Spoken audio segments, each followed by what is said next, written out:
Get ready for the dictation. Dictation will start in 5 seconds. Start.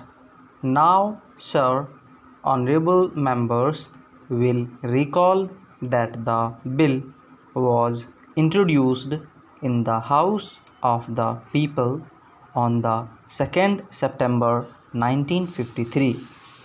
It has had a long history, and in one form or another, it has been before the public since the end of 1949.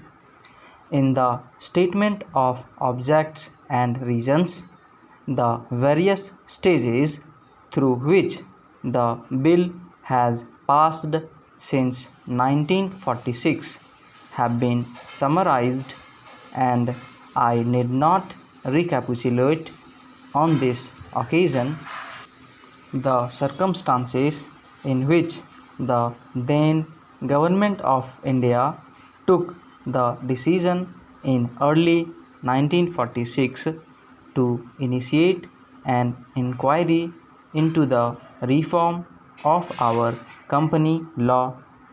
I would remind honorable members that between 1946 and 1948, the entire field of company law was carefully reviewed by two distinguished company lawyers who were appointed to recommend the broad lines on which the present act should be revised.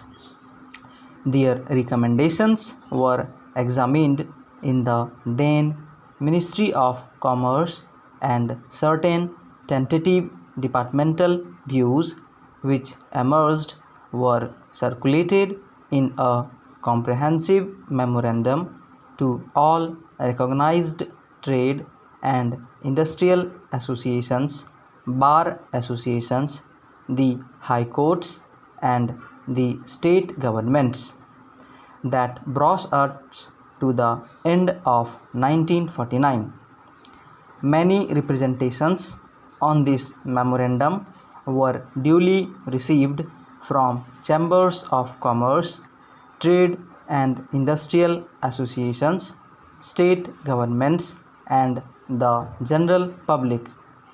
At the end of 1950, the Government of India appointed a committee under the chairmanship of Sri Bhabha to go into the entire question of the revision of the Companies Act, with particular reference to its bearing on the development of trade and industry in this country.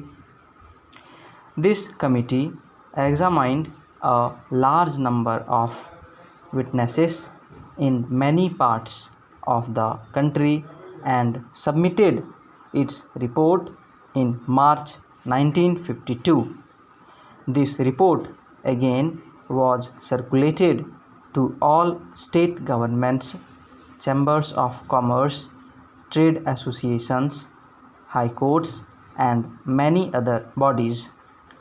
At the same time, a special officer was appointed in the Department of Economic Affairs, Ministry of Finance, to examine the report in the light of the views received from the interested public and to submit proposals to government for the revision of the present act.